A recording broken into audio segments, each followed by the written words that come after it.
Claire Bennett did not expect the worst moment of her life to begin with a wedding invitation.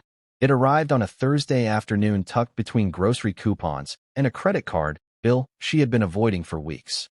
The envelope was thick, cream-colored, expensive. The kind of invitation people save in boxes for years because they believe the event attached to it matters. Claire almost threw it away unopened. She nearly missed the tiny detail that stopped her cold: the return address. It belonged to a luxury hotel in downtown Chicago, less than 40 minutes from the apartment she shared with her husband Ethan. Her fingers hesitated as she opened the seal, and then she saw his name: Ethan Cole, groom, her husband, the man she had slept beside the night before, the man who kissed her forehead every morning before work, the man who was apparently marrying another woman in 12 days. For almost 30 seconds, Claire simply stared at the card without blinking. Her body felt disconnected from her mind, as though her brain understood something her heart was still refusing to process. She read the names again. Ethan Cole and Madison Harper request the pleasure of your presence. There were directions to the ballroom, details about the reception, meal selections, hotel accommodations for guests flying in from California and New York. It was not a joke. It was organized carefully, professionally. Hundreds of people had probably already received these invitations. Hundreds of people apparently knew something Claire Bennett did not. The strangest part was not even the invitation itself. It was the fact that Ethan was in the kitchen 5 minutes later making coffee like nothing had happened. He smiled at her while reaching for a mug, asked her if she wanted oat milk or almond milk, complained about traffic downtown. His voice sounded normal, calm, familiar. Claire watched him moving around their apartment and suddenly realized something terrifying. Either Ethan Cole was hiding a second life so convincingly that she had never once noticed it, or there was something even more complicated happening beneath the surface. And somehow, that possibility scared her more. Before we go deeper into this story, let us know in the comments where you're watching from. We'd love to hear from you. And don't forget to hit that subscribe button so you never miss any of our upcoming videos. Claire did not confront him immediately. Most people think they would. Most people imagine themselves exploding with rage the second betrayal reveals itself. But real betrayal often arrives too quietly for that. It enters a room softly and sits beside you while your mind desperately searches for another explanation. Claire spent the next 2 days pretending everything was normal while secretly watching her husband more closely than she ever had before. She noticed details she had ignored for years. Ethan carrying his phone face down. Ethan stepping onto the balcony for private calls. Ethan smiling at messages and locking the screen quickly afterward. None of it had seemed suspicious before because trust has a way of blinding people to the evidence directly in front of them. Once trust cracks, every memory rearranges itself into something else. Claire worked remotely as a marketing consultant, which meant she was home most afternoons when Ethan believed she was buried in client meetings. On the third day after receiving the invitation, she followed him. She hated herself for doing it almost immediately. Sitting 3 cars behind her husband through downtown traffic felt humiliating, like she had become a stranger inside her own marriage. Ethan parked outside a small restaurant near the riverfront. Claire watched him step out wearing the navy blue coat she bought him for Christmas. 10 minutes later, another woman arrived. Blonde hair, white sweater, maybe early 30s. Ethan hugged her tightly. Not casually, not professionally. The kind of hug that belongs to people sharing intimacy. Claire felt her stomach twist painfully as she watched them walk inside together. But what happened next confused her even more. An hour later, Ethan and the woman exited the restaurant arguing intensely. Claire could not hear the words, but she saw the woman crying. Ethan looked frustrated, exhausted, almost desperate. At one point, he grabbed her hands while speaking rapidly. The woman shook her head violently before walking away alone. Ethan stood outside the restaurant for nearly 6 minutes, staring down the street after her, before finally getting back into his car. Claire followed him home expecting distance, guilt, panic. Instead, Ethan arrived carrying flowers for her. He kissed her gently at the door and suggested they order Thai food for dinner. That night, he held her closer in bed than he had in months. Claire barely slept. The next morning, she searched Madison Harper online. The woman from the invitation was not difficult to find. Madison worked as an architect for a respected Chicago design firm. Her social media accounts showed photographs from vacations, charity events, rooftop dinners, engagement celebrations. And Ethan was everywhere, smiling beside her, holding her waist, kissing her cheek. In one post from 6 months earlier, Madison called Ethan the most honest man I have ever known. Claire stared at that sentence for a long time. Honest. The irony felt almost violent. But then she noticed something else. There were no recent photographs. Madison's engagement post stopped suddenly around 7 weeks earlier. No wedding countdowns. No bridal shower photos. No honeymoon excitement. Nothing. It was as though the relationship had frozen online while the wedding itself continued moving forward behind the scenes. Claire kept scrolling until she found a photograph that made her stop breathing. Ethan and Madison standing beside an older couple at a vineyard. Ethan's arm wrapped around Madison while everyone smiled at the camera. Claire recognized the older woman immediately. It was Ethan's mother. Her chest tightened. His family knew. Or at least some version of his family knew. That realization shattered something inside her more deeply than the affair itself. Affairs can sometimes exist inside isolated lies. But a second wedding involving parents, venues, invitations, guests, photographers, deposits, planners, that required an entire architecture of deception. Claire suddenly understood she was not dealing with a reckless mistake. She was dealing with a carefully maintained alternate reality. 3 nights before the wedding, Claire finally spoke to someone about it. Her younger sister Naomi drove to the apartment after midnight, carrying fast food and 2 bottles of wine. Claire showed her the invitation first. Naomi laughed instinctively because her brain rejected the absurdity of it. Then she realized Claire was serious. For nearly 4 hours they sat at the kitchen table piecing together timelines, photographs, social media posts, receipts, business trips. Naomi asked the question Claire had been too afraid to ask herself out loud.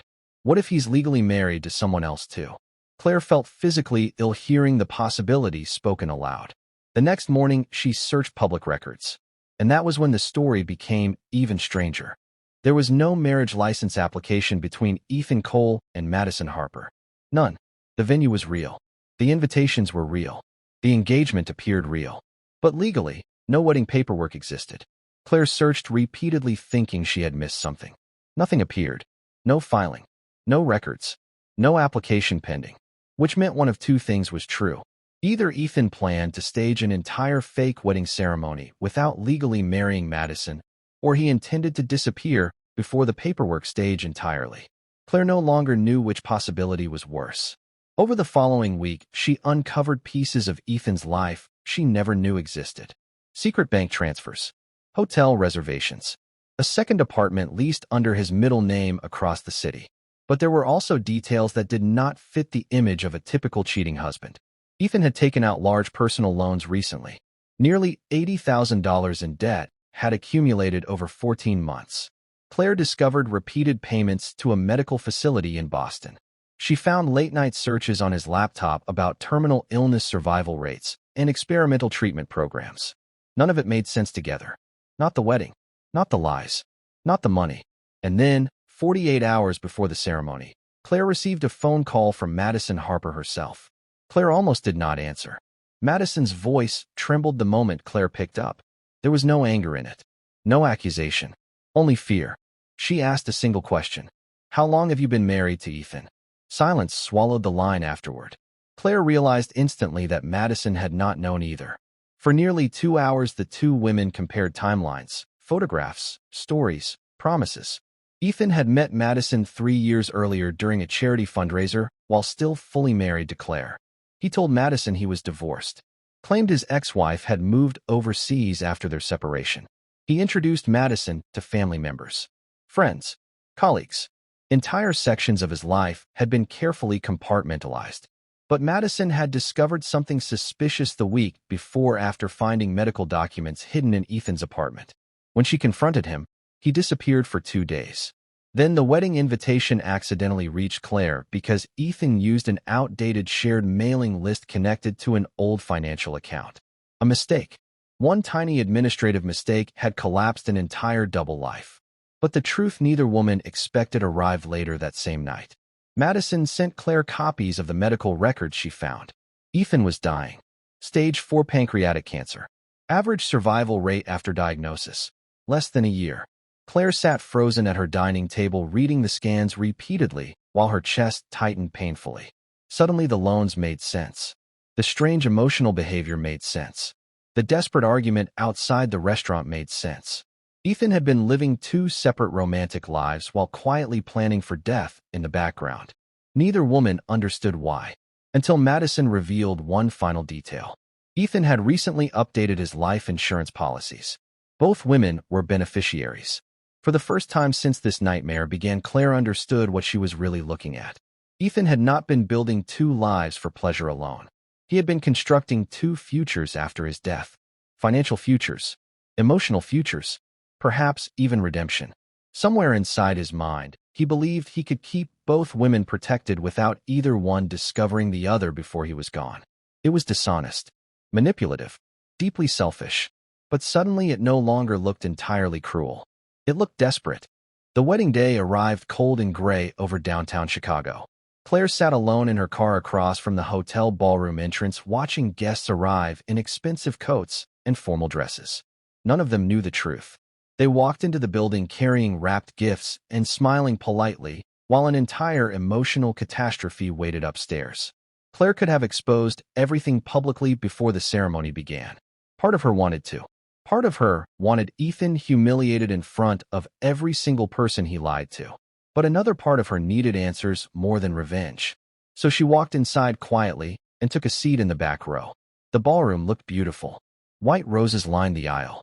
Candlelight reflected softly against crystal glasses. A string quartet played near the stage while guests whispered among themselves, waiting for the ceremony to begin. Claire noticed Ethan immediately near the altar. He looked thinner than she remembered. Exhausted. Older somehow. The confidence he once carried so naturally had disappeared completely. When his eyes finally found Claire sitting in the back row, all color drained from his face. For several seconds, neither of them moved. Then Ethan did something nobody expected. He stepped away from the altar. Madison had not entered yet. Guests exchanged confused glances as Ethan walked slowly through the rows toward Claire. His hands shook visibly. By the time he reached her seat, tears had already formed in his eyes. Claire expected denial, excuses, manipulation. Instead, Ethan whispered 4 words. "I ran out of time."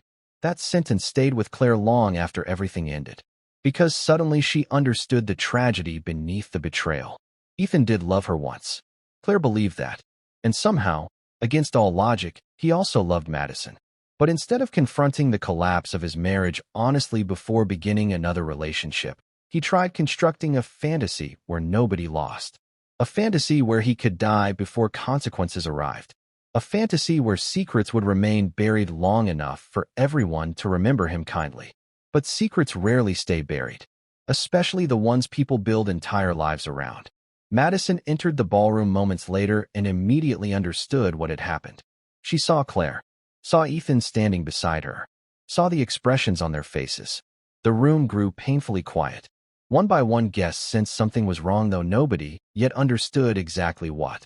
Madison walked halfway down the aisle before stopping completely. Her eyes filled with tears, but her voice remained calm. "Tell them," she said softly. Ethan looked around the ballroom at nearly 200 people waiting for an explanation. Friends, family, co-workers, parents, people who trusted him, people who believed they knew him.